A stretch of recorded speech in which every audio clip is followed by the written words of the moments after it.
Hi, my name is Kaylee Lister. I am the Financial Monitoring Specialist with the CDBG program. Today I'm going to be going over risk assessment and monitoring. So I'll jump right into updates. The first update is that the single audit threshold has been increased to $1 million. This is applicable to projects awarded after October 1st of 2024. The second update is, as Joe talked about earlier, we are currently developing a risk assessment for grant administrators. So why are we going to implement this? Grant administrators are used in a majority of CDBG projects and play an active role in ensuring project success. Because of this, we need to start looking at strengths and areas of improvements and how this affects the projects. Who will this be with? As of right now, we're thinking the financial monitoring specialist will work with the compliance specialist that works directly with those administrators. And when will we be doing this? We will be doing this annually at the beginning of each year. What topics will we look at? Some of the topics are compliance, looking at timeliness and cooperation, capacity. This includes the administrator's workload, knowledge and training. This will involve questions regarding the administrator's training history and basic knowledge.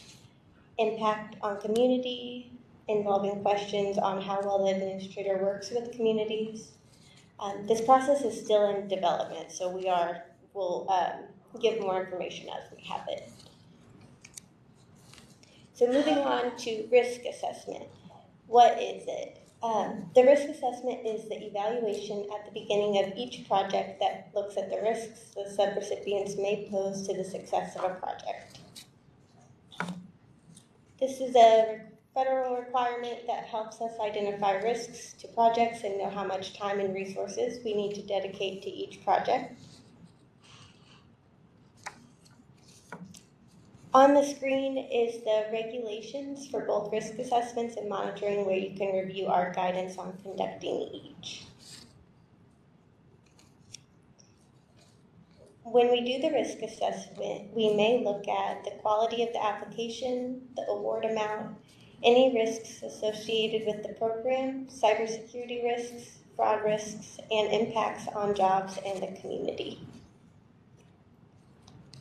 CDBG may add specific conditions to the subrecipient that addresses risks, which will be discussed more in the upcoming slides. We are also required to review audits and/or financial statements annually, which may trigger an update to the risk assessment.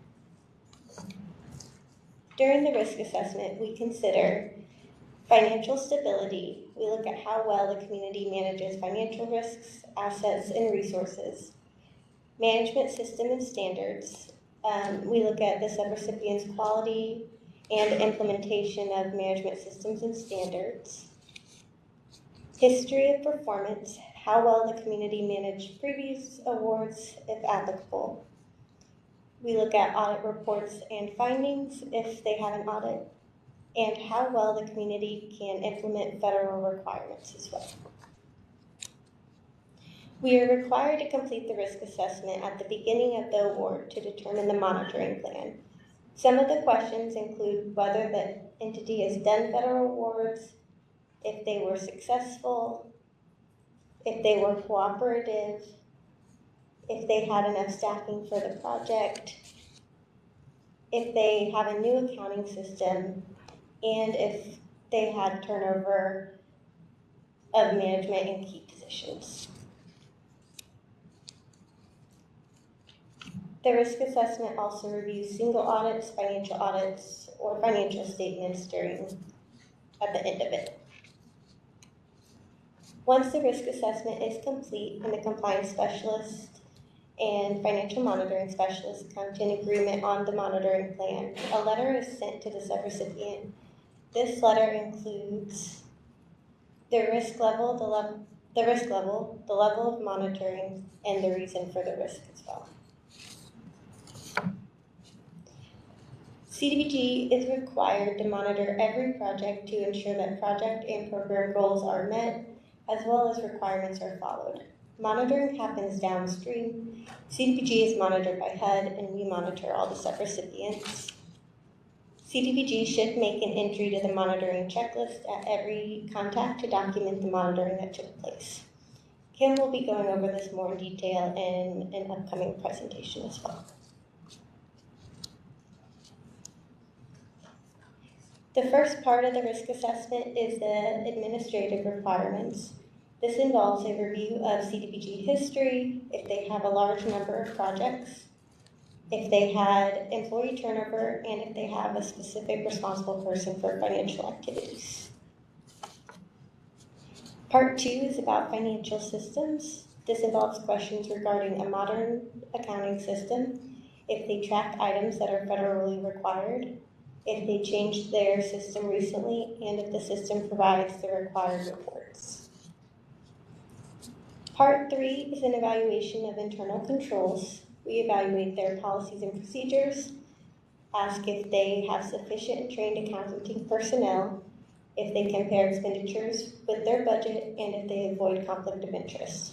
We did add a question this year asking if they have cybersecurity controls. Part 4 is financial statements and audits.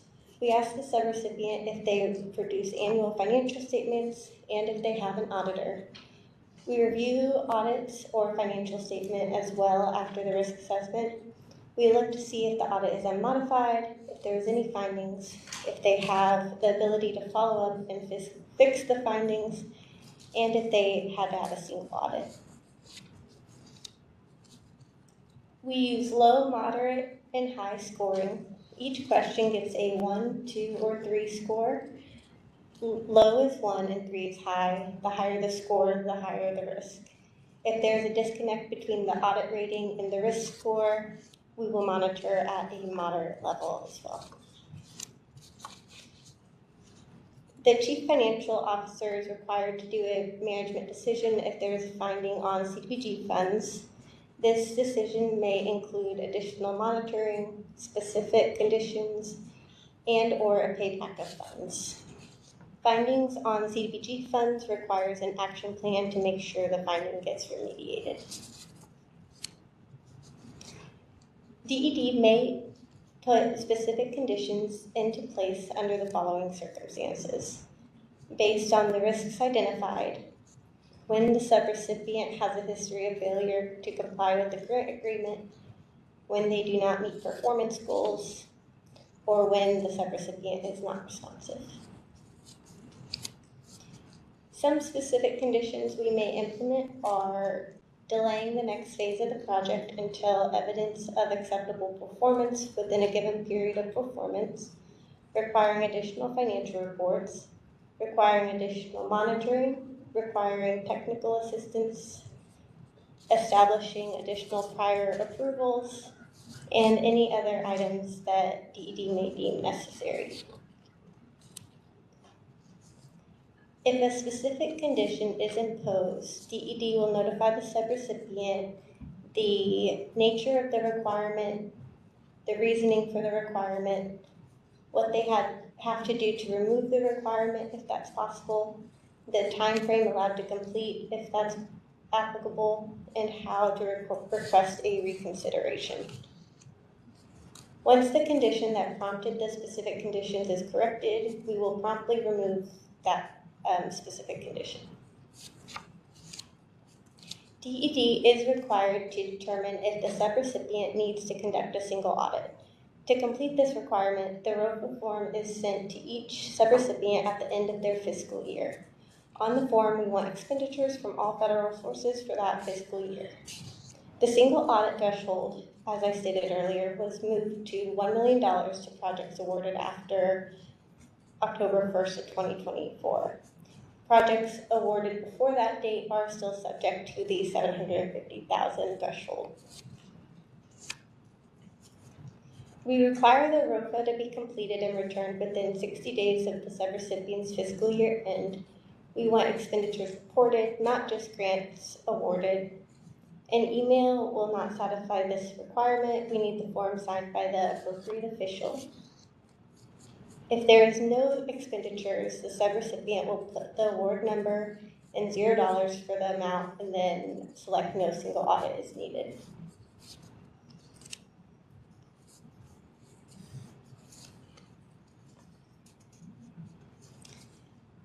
Annual audit review. Federal guidance requires us to collect an audit or financial statement and complete a review while the award is active. This will determine whether the risk assessment needs to be updated. We send a letter 9 months after the subrecipient's fiscal year end to get the audit or financial statement if the audit isn't available. We make the project admin close when we receive all paperwork except the final ROFA and audit. Once we receive those, then we will take the project from admin closed to closed. Once the project is closed completely, we send a letter notifying the subrecipient that the project is fully closed.